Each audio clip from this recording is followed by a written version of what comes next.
Hello friends வணக்கம். நான் இன்றைக்கி உளுந்தங்கஞ்சி செஞ்சு காமிக்க போகிறேன். உளுந்து கஞ்சி செய்கிறதுக்கு முன்னாடி அதில் என்னென்ன சத்துக்கள் இருக்குது அப்படின்னு பார்த்துருவோம். ஃபோலிக் ஆசிட் இருக்குது, அயர்ன் இருக்குது, கால்சியம் இருக்குது, பொட்டாசியம் இருக்குது, மெக்னீஷியம் இருக்குது, ஃபைபர் இருக்குது.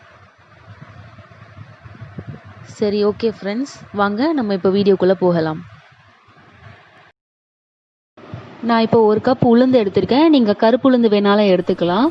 அதுக்கப்புறமா அந்த உளுந்து 5லேருந்து 6 மணி நேரம் வரைக்கும் நல்லா ஊற வச்சிடணும். ஊற வச்சு இந்த மாதிரி கழுவி இந்த மாதிரி எடுத்துக்கணும்.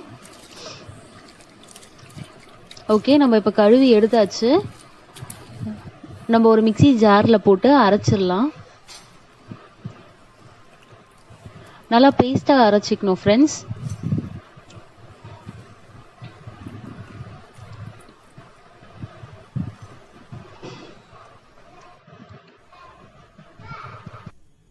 ஓகே ஃப்ரெண்ட்ஸ், உளுந்து கஞ்சி செய்கிறதுக்கு தேவையான பொருட்கள் என்னென்னு பார்த்துடலாம்.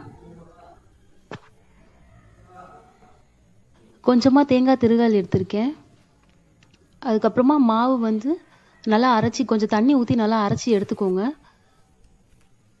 இந்த கன்சிஸ்டன்சியில் இருக்கணுங்க மாவு. அதுக்கப்புறமா 1 கிளாஸ் தண்ணி எடுத்திருக்கேன்.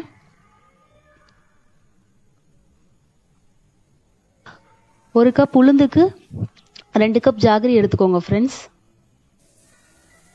அதுக்கப்புறமா 3லேருந்து 4 ஸ்பூன் வரைக்கும் நெய் தேவைப்படும். ஒரு பட்டை, ஒரு கிராம்பு, ஒரு ஏலக்காய் எடுத்துக்கோங்க. அதுக்கப்புறம் ஒரு தேங்காய் பால், 1 கிளாஸ் ஃபுல்லாக தேங்காய் பால் எடுத்துக்கோங்க. ஓகே, அவ்வளோதான். நம்ம இப்போ எப்படி செய்கிறதுன்னு பார்த்துக்குவோம். ஒரு பாத்திரத்தை சூடு பண்ணிவிட்டு அதில் 1 கிளாஸ் தண்ணி ஊற்றிடுங்க. அந்த தண்ணி நல்லா சூடாகணுங்க, கொதிக்க வேண்டாம், நல்லா சூடாகணும். அதுக்கப்புறமா நம்ம அரைச்சி வச்ச மாவு கொஞ்சம் கொஞ்சமாக ஊற்றி நல்லா கிளறிக்கோங்க ஃப்ரெண்ட்ஸ். இந்த உளுந்து கஞ்சி செய்கிறதுல முக்கியமான விஷயம் என்னென்னா, இந்த கஞ்சி அடி பிடிக்காமல் பார்த்துக்கணும். ஸோ நீங்கள் கிளறிட்டே இருக்கிற மாதிரி இருக்கும். இப்போ மாவு கொஞ்சம் வெந்துருச்சு. நம்ம அடுத்து வெல்லத்தை போட்டுடலாங்க ஃப்ரெண்ட்ஸ். வெல்லம் போட்டு நல்லா கிளறுங்க. இந்த மாதிரி வெள்ளை வெள்ளையாக தெரியுது இல்லையா ஃப்ரெண்ட்ஸ், இதெல்லாம் மாறி வரும் உங்களுக்கு. நான் அதையும் காமிக்கிறேன். அப்போ கஞ்சி ரெடி ஆயிடுச்சுன்னு அர்த்தம். கைவிடாமல் கிளறிட்டே இருக்கணும் ஃப்ரெண்ட்ஸ்.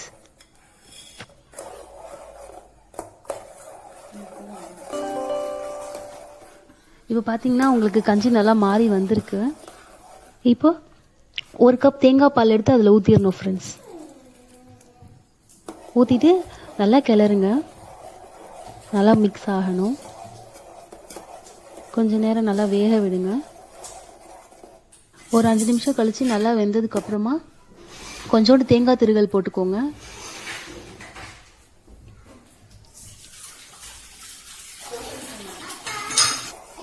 அப்புறமா அதையும் நல்லா கலரி விட்டுக்கோங்க ஃப்ரெண்ட்ஸ்.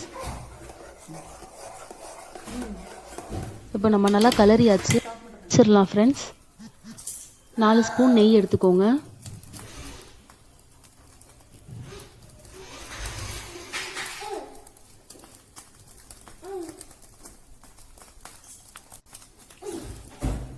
ஒரு பட்டை, ஒரு ஏலக்காய், ஒரு கிராம்பை எடுத்துக்கோங்க ஃப்ரெண்ட்ஸ். ஏன்னா நல்லா காஞ்ச உடனே அதை போட்டு தாளிச்சிருங்க. வேணா நீங்கள் இதில் முந்திரி திராட்சை கூட ஆட் பண்ணிக்கலாம். ஓகே, நம்ம இப்போ இதை தாளிச்சாச்சு.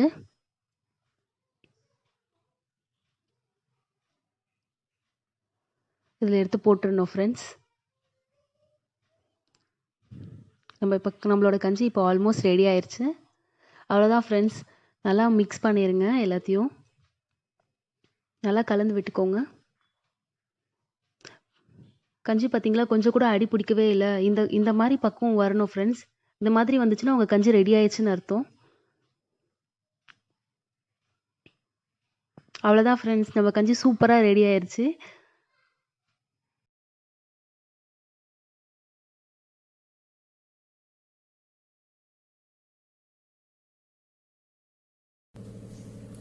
தேங்க்ஸ் ஃபார் வாட்சிங் ஃப்ரெண்ட்ஸ். இந்த வீடியோ உங்களுக்கு பிடிச்சிருந்துச்சுன்னா லைக் பண்ணுங்க, ஷேர் பண்ணுங்க, சப்ஸ்கிரைப் பண்ணுங்க, பெல் ஐகானை கிளிக் பண்ணுங்க.